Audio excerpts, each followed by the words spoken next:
Good morning guys, so it's another day here in Scarborough. Ayan po, kalmado ang dagat dito pero bogbog na ang spots dito mga lods. Dami kasi ng isda, Pinoy, Enchek at mga Vietnamese. Magamit ng compressors. Ito, nagpapang sakali tayo na makadali din dito lang sa malapit. Ayan, medyo malabo ang dagat ngayon dito dahil malalakas ang alon doon sa kabila. Dito na dadala ang labo. Pagpasensyahan nyo na ang videos ko dito. At mumurahin din lang ang camera natin. Sana may mag-sponsor naman dyan ng GoPro kahit Hero 6 lang. Kaya ito mga lods, corridas mode tayo. Basta malalaki na pwede. Yan, unang isda natin, isang unicorn.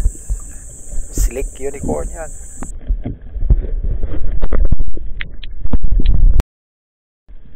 Dati din naman tinatira itong mga slick unicorns dito. Pang ulam lang kung minsan. Kaya di namin masyadong pinipitas. Pero okay na daw ngayon. Small size, 40 ang kilo. Yan, mayroon na lumalapit sa pool.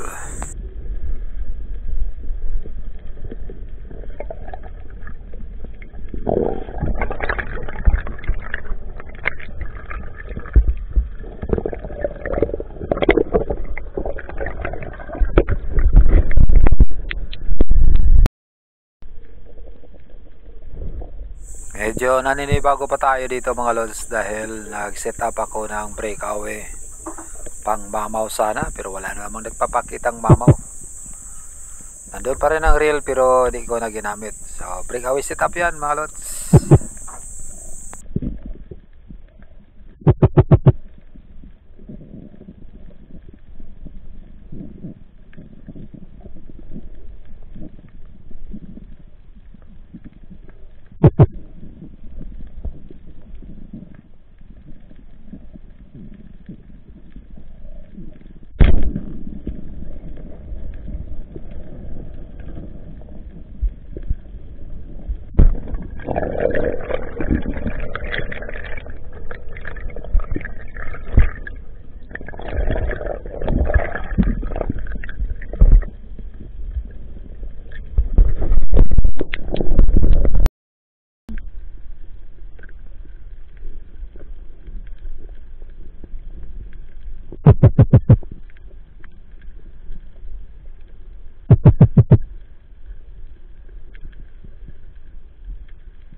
One more time. At dito target natin ang isang low spine unicorn, surahan, sunghan, tarian.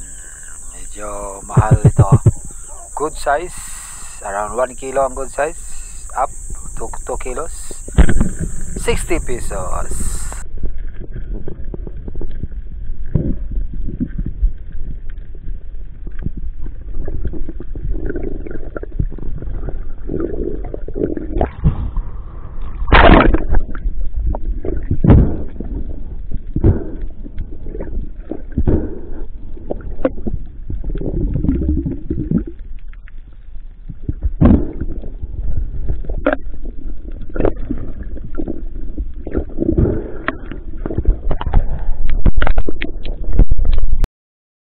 Ayan, umabante tayo dito sa malalim dahil sabi ni Bro Sean marami daw isda. So, ayan, pinagbigyan natin ng lalim dito. Ayan nga, marami mga bigay, trevales. Meron din tayo nakikita dito mga bluefin trevales. Kaya nag-drop tayo mga lods.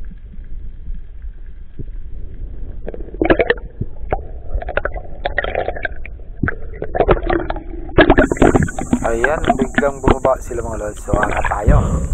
Logi tayo dito.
At nang matapos tayo makapag-relax, baba uli at nandun na naman sila sa baba.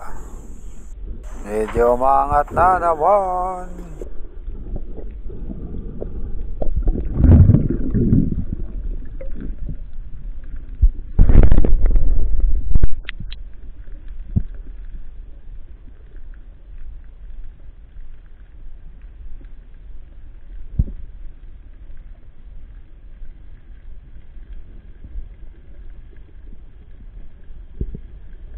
At ayan, twin kill and one shot dahil sa dami nila.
So last drop for the last fish of the day.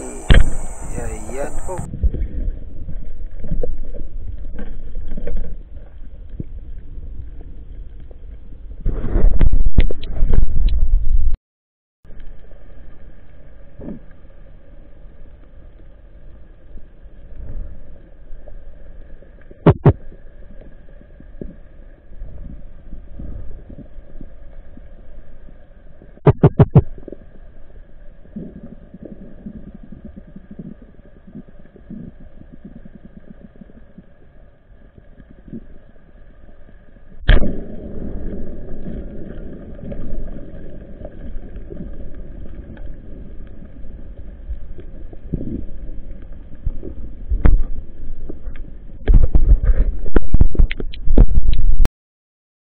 At ayan po ang aming total catch of the day with Bro Shen. Dumaran, medyo naka-harvest si bro doon sa malalalim na spots na dinaanan namin.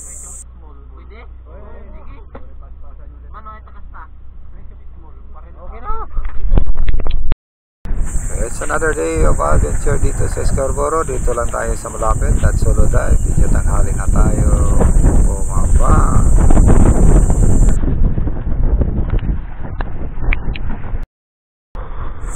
Ayan, naka-gear up na tayo dito.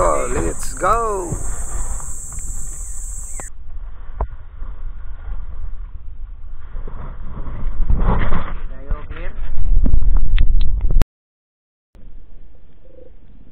As expected, medyo matumal na ang isda dito. Ubos na araw-gabi may nagko-compressor. So ito, tira na lang tayo ng mga medyo hindi kalakihan. Titibay pa naman mga isda ang mga Vietnamese gumagamit ng compressor at kuryente sa paghuli ng isda. May tinira naman tayo medyo mga malalaki na at nakawala, lalo na mga mangrove snappers. So ito, may unicorn tayo. So